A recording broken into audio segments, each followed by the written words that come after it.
I think the two baselines that need to be addressed are energy and education.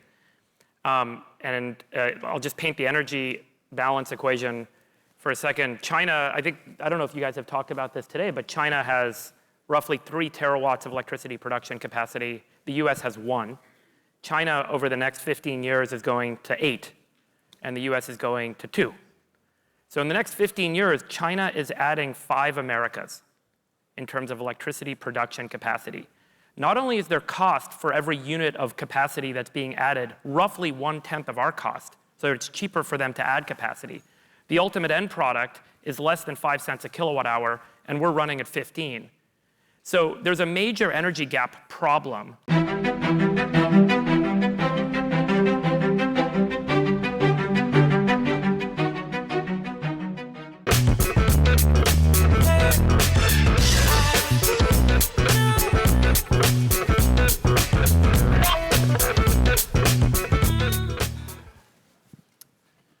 Well, hello everyone. The topic of this panel is Made in America, a new era of industrial strength. The purpose is to talk about what it looks like to bring manufacturing back to the US across industries and how government and technology can do that together. This is one of the most important issues in our country. We can go down the list of sort of where we have failed in this area. 50 to 70% of lithium refining is done in China. 90% of rare earth elements are mined there. Significant percentage of our fertilizers, advanced pharmaceutical ingredients, all come from China. 80% of global solar module production comes from China. You can go down the list. This is a big focus for this administration, big focus across the aisle. And Senator Young we have here, who's been a big champion for industrial policy. And so maybe just to start, I'll start on this side, but Shaun, we know the problem. How do you think we bring back manufacturing to the US? And then we'll go down and let everyone chime on that. Thanks for having us here, Christian. Thanks, everyone else. So I think we all view this, I think we all identify the problem, maybe think about it differently. The honest answer is a complex system, and I don't know exactly what to do, but some of the things that I think will work and are at least like pillars to build more on top of are basically whenever you have a company in a new category that goes and becomes a true dominant market leader in this new emerging category, a whole supply chain gets built around it.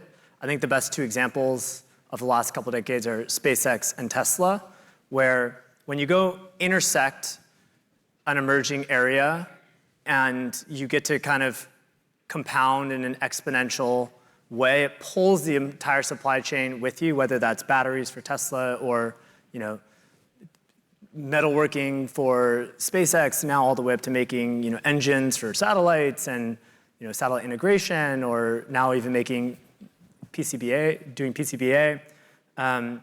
Anyways, I think that one of the things we have to be doing is looking towards what are the industries that 10 years from now are going to really matter and almost be kind of newer areas. In my opinion, it's things like silicon photonics or drone manufacturing. These are the things where China's not so far ahead and the whole supply chain is not so rich and integrated that it's if you take leading edge semiconductor manufacturing, it's very hard to go just catch up to it because it's moving so quickly on the leading edge and the supply chain is just so far away from us. I think we have to choose our battles and find these next very, very important areas and go win those. And I actually think sometimes when you win those, it actually helps you win the other areas as well. Like for SpaceX, they're bringing even PCBA back to America, and that was something that had basically been gone for a couple decades. And just when you become a giant profitable company, it can subsidize and incentivize bringing back other tangential technologies. And Senator Young, you've worked on this from a policy perspective. We're all relying on tech companies in the private markets in order to do this, but government can be an unlock to help make that easier. What are you seeing in regards to government's willingness to focus on industrial policy, and what policies do you think actually may help drive this change and help accelerate some of the work that Tesla and SpaceX have done as examples?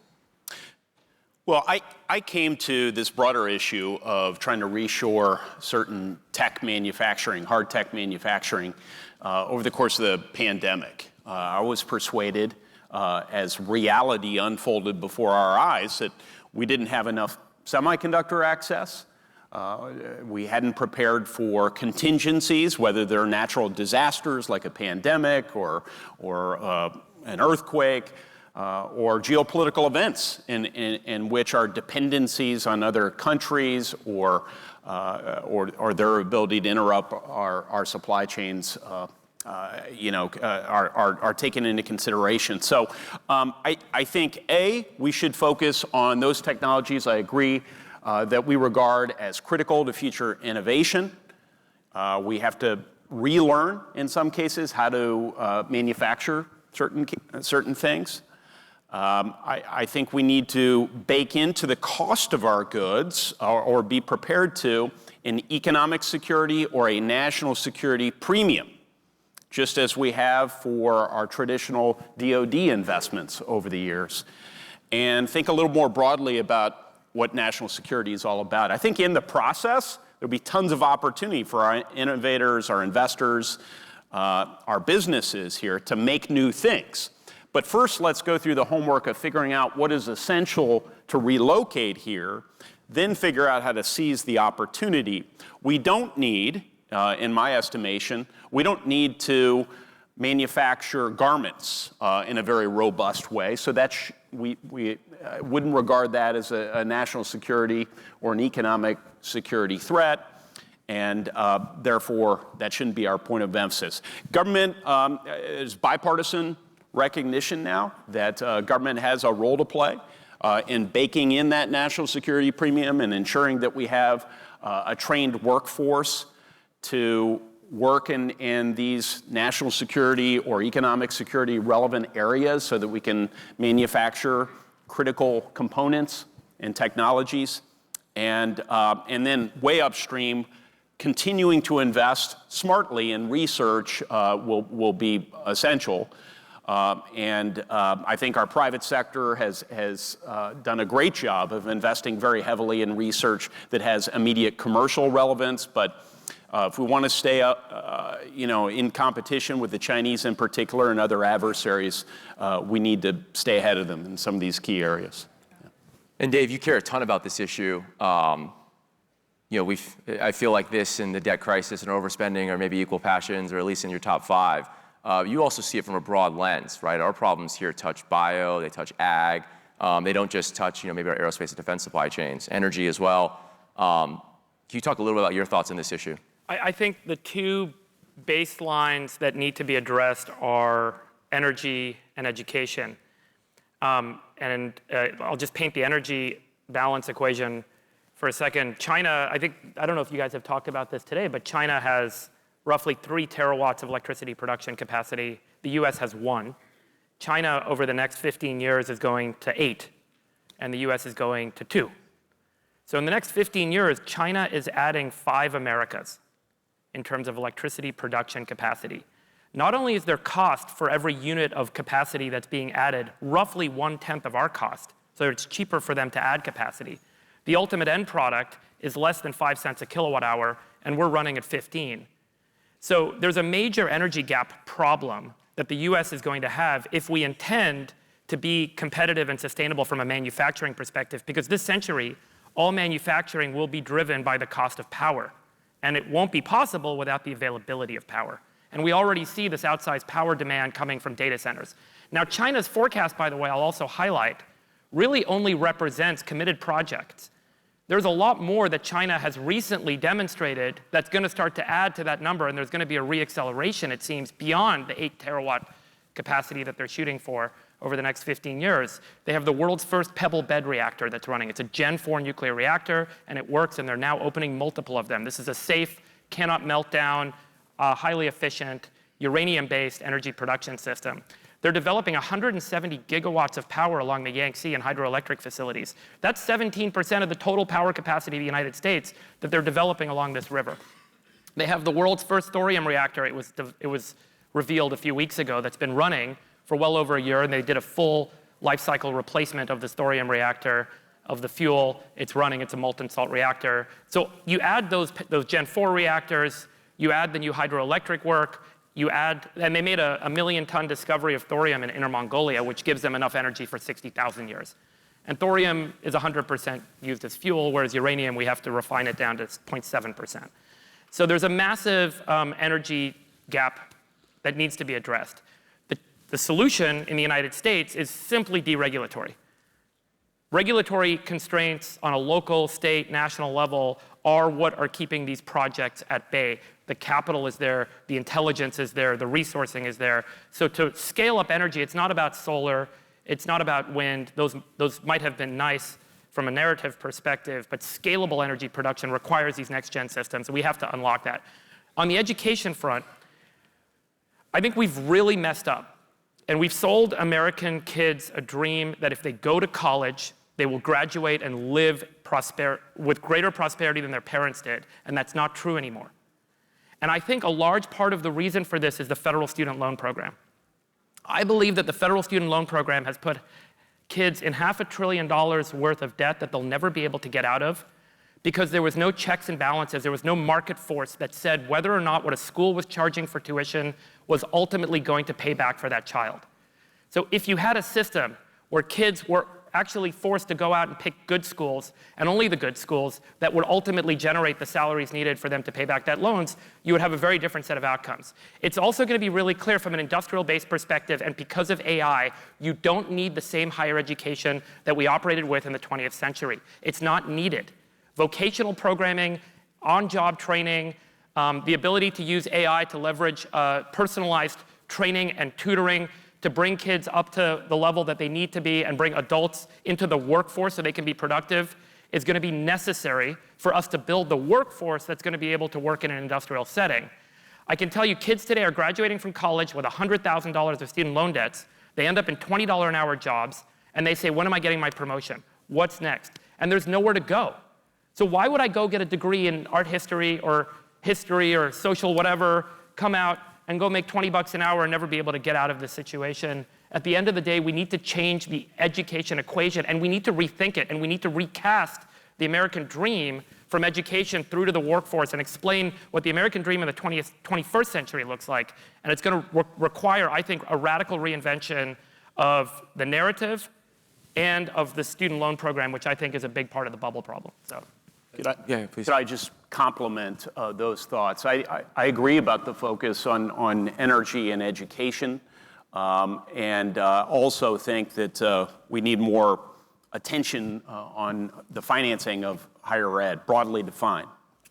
And in the past, I've tried to socialize an idea of improving the regulatory atmosphere for income share agreements, which leave it up to the market to assess the worthiness of particular degrees and also incentivizes those who invest in the skills of tomorrow's workforce to ensure that workers are genuinely prepared on the back end of their educational experience and they land good jobs. And so there'll be labor market efficiencies we could realize. If you have money at stake, you want to make sure those you're investing in are able to get introductions to the right firms and prepared on day one for jobs. The other thing I would add, in addition to your focus on this too, is transportation.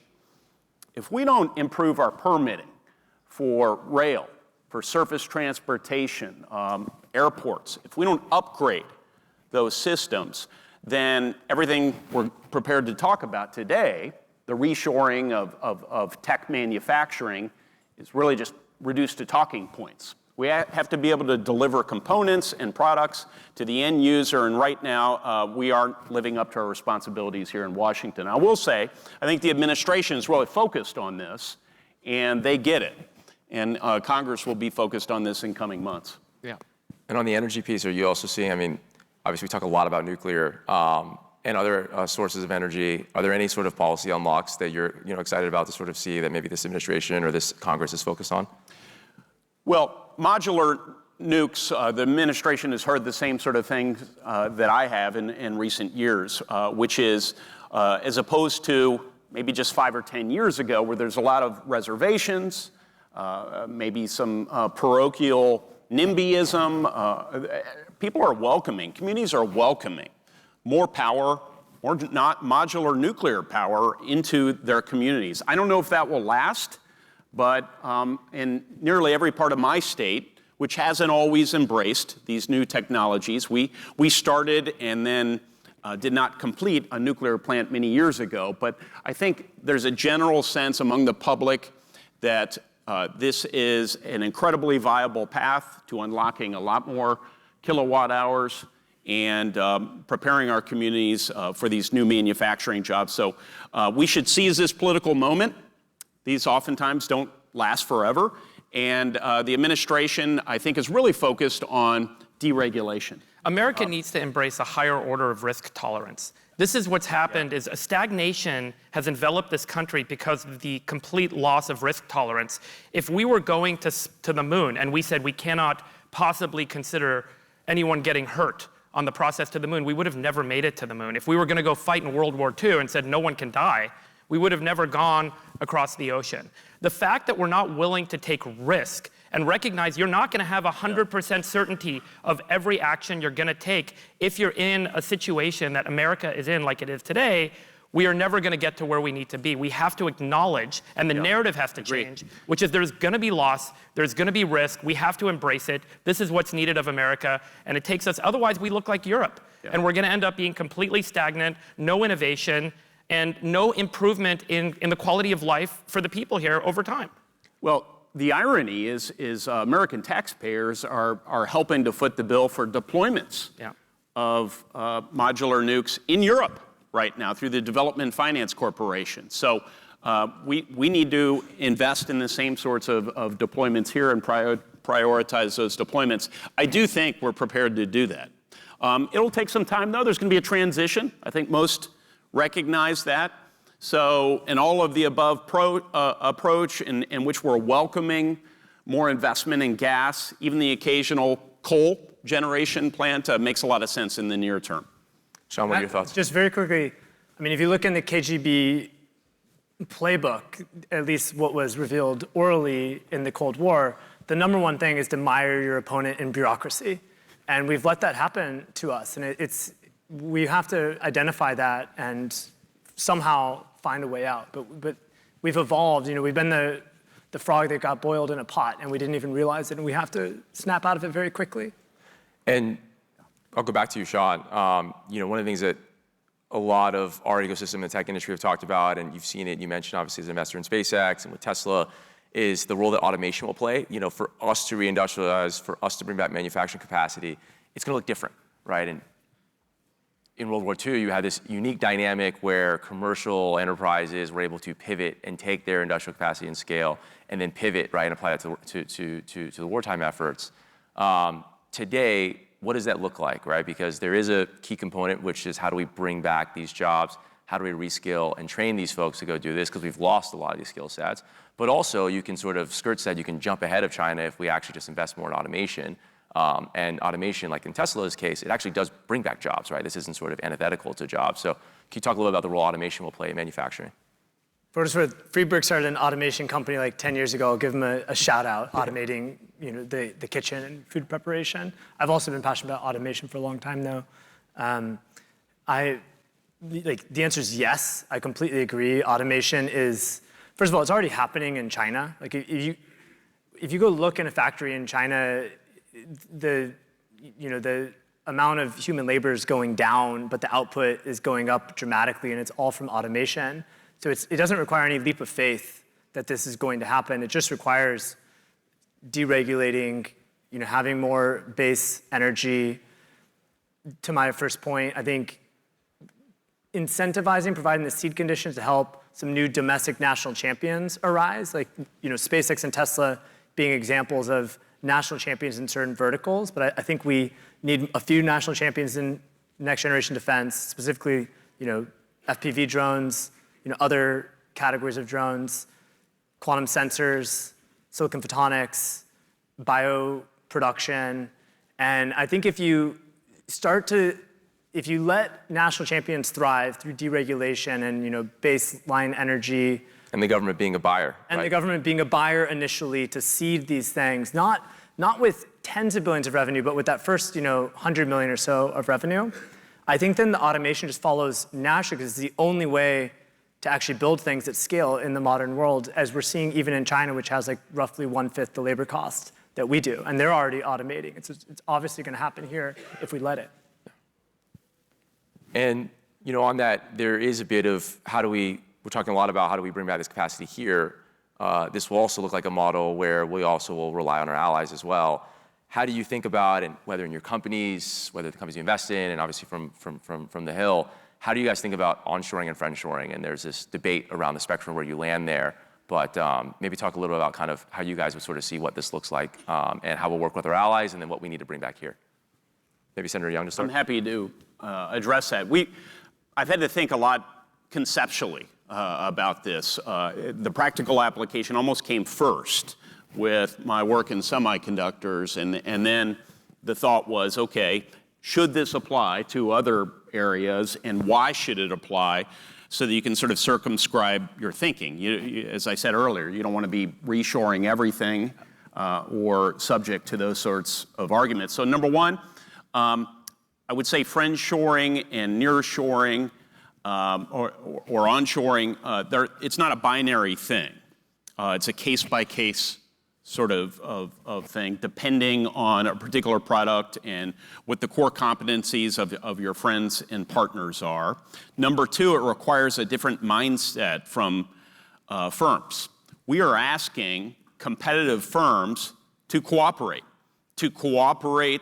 in de-risking their supply chains so that we can our countries in which we do business and live are secure against future interruptions. It's really in competition to China and other actors who would manipulate those supply chains. You have to go through the homework of identifying whether this is an economic or national security imperative, and inconveniently, that's not a formulaic exercise. It requires some judgment, some discernment, and policymakers are going to have to get back to working with industry and other stakeholders, national security stakeholders primarily. We've got to get back to making those judgment calls rather than just allowing the market to take care of everything. Sometimes we have to establish the framework for the market. And then we need to make sure that we have not just the commercial connective tissue, but I think government can play a constructive role here as well in dividing and conquering. That is, you identify vulnerable nodes of production and distribution, and working together, you need to pair together the actors and identify who's going to make what and by how many amounts. So that requires government to establish more nodes as opposed to fewer nodes. It's sort of counterintuitive for a lot of people, but if we're unable to produce in one country, we want to be able to access another friendly, high-trust country. Number two, we want to focus on those areas in which we're best. So I think comparative advantage across friendly and trusted countries still applies here. Number three, we need to figure out how to share capital. So let's pool our risk capital together when it comes from research down to distribution. So this becomes very complex, and it requires sometimes government to put together different leaders who would handle these different things. We've seen this in the semiconductor initiative. We saw not only incentives and grants handed out, those were the tangible things. We saw not only export controls implemented, but we've also seen our State Department, our Commerce Department, figuring out where the gaps or vulnerabilities in our supply chains were and working with our foreign counterparts to help address those in thoughtful ways. So it's going to require that in whatever areas are identified as national and economic security priorities. And Dave, it's a lot, I know. What do you think about the friendshoring versus onshoring debate, and as a founder and across different industries that you see? Obviously it will depend on the industry, but I'm curious some of your thoughts. Look, it's necessary, particularly in the near term. We have to have facilities that we can access with labor pool that's trained ex-US, and we need to allow partners to build, develop, and operate in the US. So I don't know how we get away with that. There's no, I think, immediate nationalist outcome that's going to be successful. So we've got to figure out who our friends are. And America needs to figure out what are we willing to live with. And we've got to, I think, be very aligned very quickly, given the objectives we have. And maybe just to finish, all three of you, and we can start with Shaun and then go down. If you all had a magic wand and you can wave it and there'd be one US policy that you could change, or one US policy that you would implement to bring back manufacturing, what would it be? And this is a broad range of things. A lot of conversations we've had have been around trade schools, they've been around nuclear regulation, deregulation. I'm curious, what you guys sort of would suggest and encourage us to focus on. Maybe Shaun to start. I think, so Friedberg will probably say energy, so I'll let him say that one. There's probably 10 different areas where I would put about $10 billion of seed capital in to get these nascent industries going. FPV drones would be one. I'm investing in a company called Neros, and I see it firsthand how important the initial revenue is. And I mentioned a couple others, but I think that on the order of $10 billion, you can get the flywheel going on new industries. To catch up to leading edge fab would be like $1 trillion. I think that I would focus my bets on the smaller next gen industries. Dave? I mean, energy is too obvious, so maybe I'll just say the education one. I'd take the federal student loan funding, cut it by some number, and whatever's left, I would put it, make it only available to qualified vocational and training programs that actually are tied to ultimately a corporate employer that's going to bring folks into the workforce. So really making sure that we're giving Americans an opportunity to develop their careers, have a transition from higher education, from their high school education into the workforce in a way that's going to be meaningfully beneficial and also is going to have real payback for them, rather than con them and trick them into thinking that there's some magical rainbow that they're going to climb over and find a pot of gold on the other side. And we've got to break that. And we've got to be really clear about where the gold really is and reassess how we're doing education funding in this country. Senator, maybe just to wrap us up. Sure. My change would be conceptual. It would be correcting this temptation, this tendency to try and reshore everything, and instead focus on truly strategic national security or economic security priorities when we think about reshoring. If you do that, if you go through the hard work of analysis, even if you occasionally get it wrong, on the front end, it's going to save a lot of money. It's going to lead to a lot more consumer value, and it's going to really go further, I think, in the long run to advance our national security than if you're trying to reshore everything, which is adopting the Chinese model, not harnessing the best of our own model, working with our closest partners and allies. Well, thank you guys, and thank you everyone. Thank you guys. Thank you. Thank you. Good job. Great.